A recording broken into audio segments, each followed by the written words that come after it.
Pero ya estamos con él, estamos transmitiendo este nuevo episodio de Hitos de la Historia. Está junto a nosotros este escritor, asesor comunicacional, periodista, y vamos a hablar de un libro muy interesante que tiene que ver con la historia de nuestro país, la época de la dictadura, pero también de una historia semi desconocida que hoy día vamos a contar un poco más en detalle. ¿Cómo estás, Mauricio? Bienvenido, gracias por el tiempo. Hola Armando, ¿cómo estás tú? Muy bien, muchas gracias. Mauricio, te consultaba delante, ¿cuál es la labor que estás realizando actualmente? ¿Dónde estás? Bueno, actualmente estoy trabajando como periodista en el gobierno regional de Atacama y estoy acá hace ya como 2 meses. Acá hace bastante calor, como también te había mencionado. Sí, bueno, estamos en plena época de verano y vamos a hablar de Búlgaros, este libro que fue uno de los libros más importantes del 2020, de hecho ganó un importante premio a nivel nacional. Y te pediría que nos introdujera en la sinopsis, no sé si la sinopsis, el resumen de este libro, quiénes son los protagonistas principales y cómo llegaste también a contar esta historia. Armando, como te mencionaba, este es un libro que se inició, una investigación que se inició como parte de lo que fue mi memoria para titularme como periodista en la Universidad de Chile por el 2016, aunque la investigación empezó un poco antes, empezó en 2014, sobre un grupo de jóvenes chilenos que durante la dictadura se formaron en la entonces Bulgaria socialista para formarse como oficiales profesionales de ejército. Con ello se proyectaba, bueno, ese yo creo que es una de las particularidades de este grupo, porque ahí voy con mi primer paréntesis.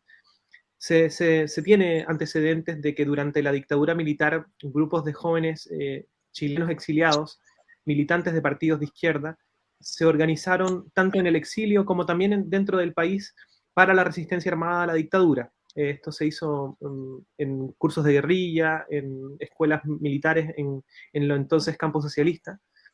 Pero la particularidad que tienen los búlgaros, o que tiene este grupo denominado los búlgaros, un grupo de jóvenes chilenos, como te decía, de 29 jóvenes chilenos, es que este grupo, bueno, eran todos militantes entonces de la juventud comunista, tenían cuando fueron seleccionados como entre 19 y 25 años, de la juventud comunista chilena en el exilio, la mayoría estaban en la Unión Soviética, fueron reclutados para formarse como oficiales, pero la proyección de ellos era distinta.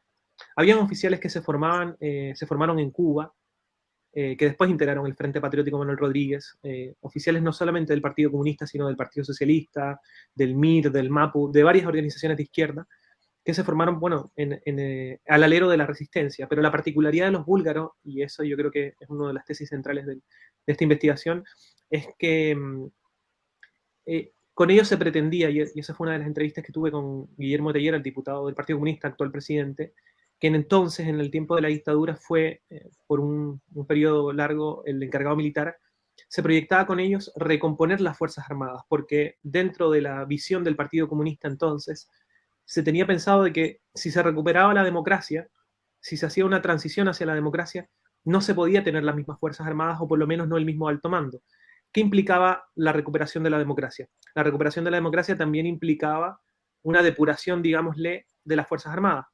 Entonces, supuestamente estos oficiales formados en el exilio con un alto conocimiento, no eran cursos de guerrilla, eran cursos de oficiales completos, con cursos incluso de academia de guerra, o sea, cursos superiores de altos mandos, de altos movimientos de tropa, era para que en ese nuevo ejército de Chile, que no fue, se integraran esta oficialidad formada en el exilio con una doctrina militar distinta, con una visión de la seguridad distinta. Y bueno, sabemos que eso no ocurrió. Pero de los personajes, bueno, creo que no asumí la pregunta, pero de los personajes de aquí, de esta materia prima, digámosle, sacamos los personajes que son variopintos.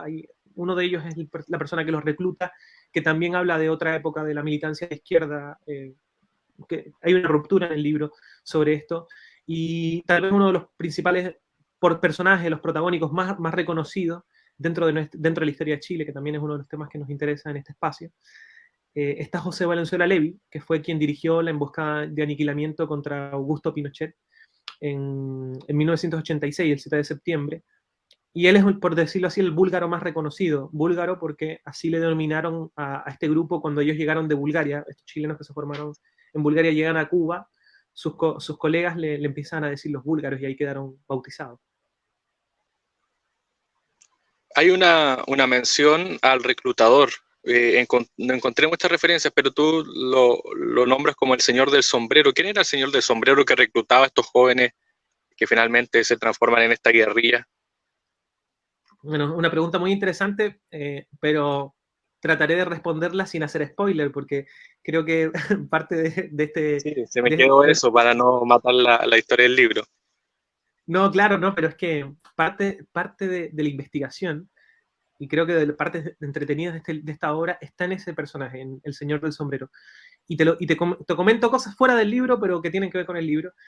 Eh, bueno, yo hice la tesis en el año 2016, me titulé con un 7, perfecto, muy bien todo, pero me sentí vacío con la investigación y dije, voy a hacer un giro estilístico. Y dije, voy a transformar esta investigación periodística más como en la línea de la crónica, voy a darle un giro estilístico más hacia el thriller, sin abandonar la no ficción, tomando los testimonios. Eso yo creo que es una de las cosas buenas que tiene la obra, como tuve acceso a las fuentes vivas, a casi todos los que integraron este grupo que están vivos, a sus familiares, a archivos secretos, a diarios de vida, todo eso me permitió ir construyendo diálogos, que siento que los diálogos me permiten hacer ese giro estilístico que estaba buscando, de transformar esta obra más periodística en algo más narrativo.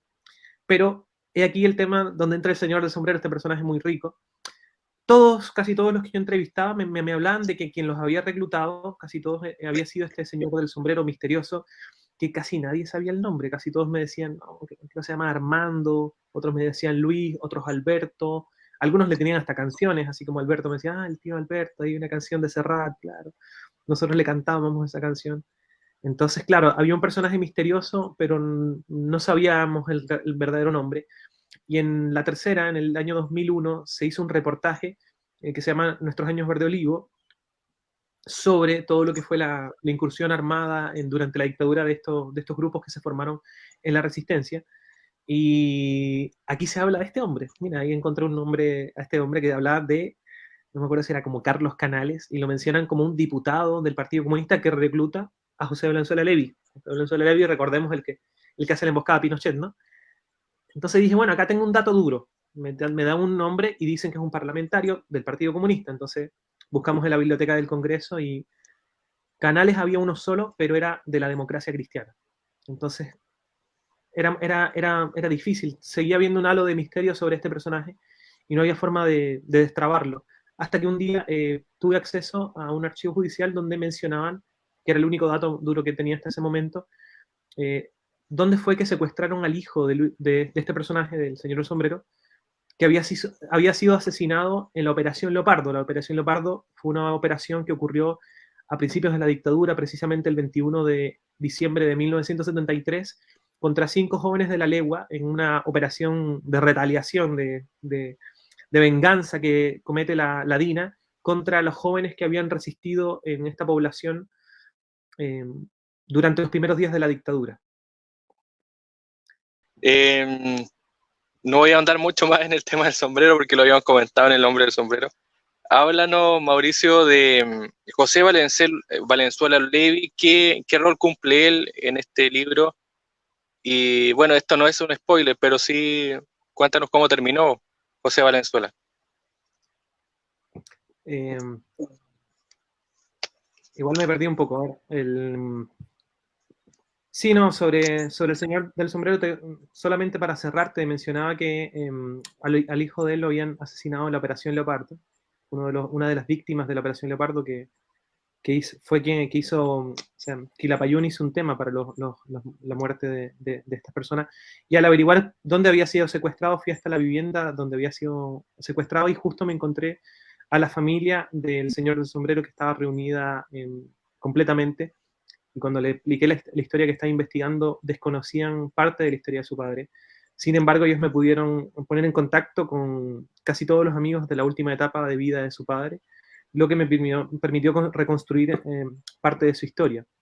Ahora, sobre José Valenzuela Levy, yo creo que es un personaje fundamental en la obra, un personaje fundamental en la historia de Chile, que ha sido tal vez, o sea, olvidado, digamos, porque sabemos que existe también una posición de la historia donde yo creo que tal vez puedo polemizar al respecto, pero siento que uno de los objetivos que buscaba esta obra Búlgaros era alejarme de lo que es la historia oficial, donde la historia oficial, o por lo menos la historia oficial concertacionista, decretó que el triunfo de la democracia o el periodo transicional de la dictadura se consiguió a través de esta imagen de la pluma y el voto, ¿no?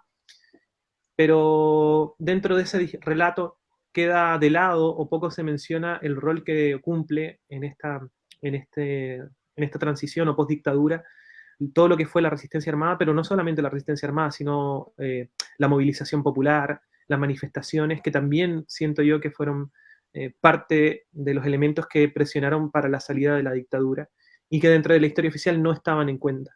Entonces, uno era eso, no hablar de la resistencia armada desde el prejuicio, desde el extremismo de los terroristas, sino hablar desde las historias humanas. Y por otra parte también me quería alejar del panfleto más militante, ¿no? Cuando vemos algunos relatos sobre estas heroínas, héroes anónimos que hablan desde lo épico, que hablan desde lo impoluto de cada personaje. Más que nada, si pudiste como observar la obra, lo que tú ves acá son personajes, yo le digo así, desnudos, con defectos, con virtudes, con errores. Y ahí uno de los personajes principales, José Valenzuela Levi, que bueno, fue mucho más difícil reconstruir su historia, siendo que él fue asesinado en la operación Albania el año siguiente después de dirigir la emboscada a Pinochet. Él es una de las víctimas, de las 12 víctimas de la operación Sangre del Corpus Christi, o la matanza de Corpus Christi conocida. Pero sí pude conversar con su viuda, conversar con su hija, con su anterior esposa, con sus colegas, con sus compañeros, y fue muy interesante reconstruir la historia de José Valenzuela Levi, que como bien menciona la obra y lo podrán ver, es un hombre bastante, yo lo diría así, como fuera de su tiempo, porque entendía las relaciones humanas de otra forma, entendía la militancia y entendía, por ejemplo, también el rol de la mujer combatiente, la mujer de la resistencia de otra forma distinta, no sexista, que siento que eso lo adelantaba a su época. Entonces, no quisiera mucho más hablar de José Valenzuela Levi porque creo que una invitación a conocerlo está en Búlgaros.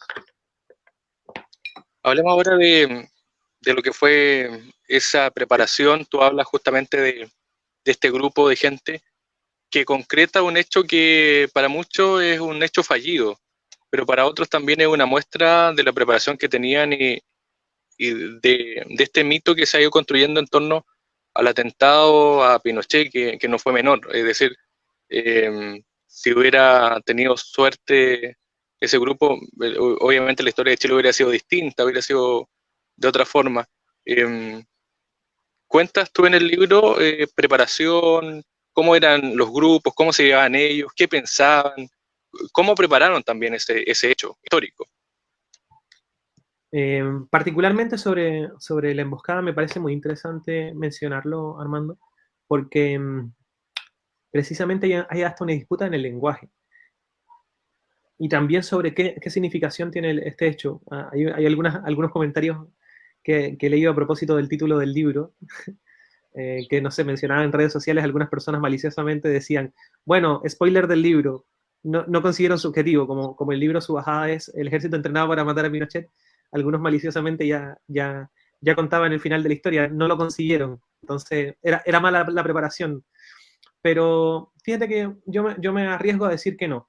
Lo que sí asumo es que el título del libro tiene más que nada que ver con un gancho, tal vez para el lector, pero lo que sí asumo, más allá de que dos de los oficiales acá hayan estado involucrados en atentados contra, o actos para generar el tiranicidio, pero más allá de eso, yo igual me asumo que lo que ellos hicieron no fue un atentado, o sea, en primer lugar, no fue un atentado. Y en segundo lugar, no fue una cosa improvisada y mal preparada. Fíjate que uno de ellos creo que sale como con una herida, pero la mayoría resultó ileso, salieron sin ningún problema, o sea, la operación fue perfecta. Lo que falló fue el objetivo principal. Y el objetivo principal no falla por la táctica, por la preparación, sino falla por temas logísticos, por el tema del armamento.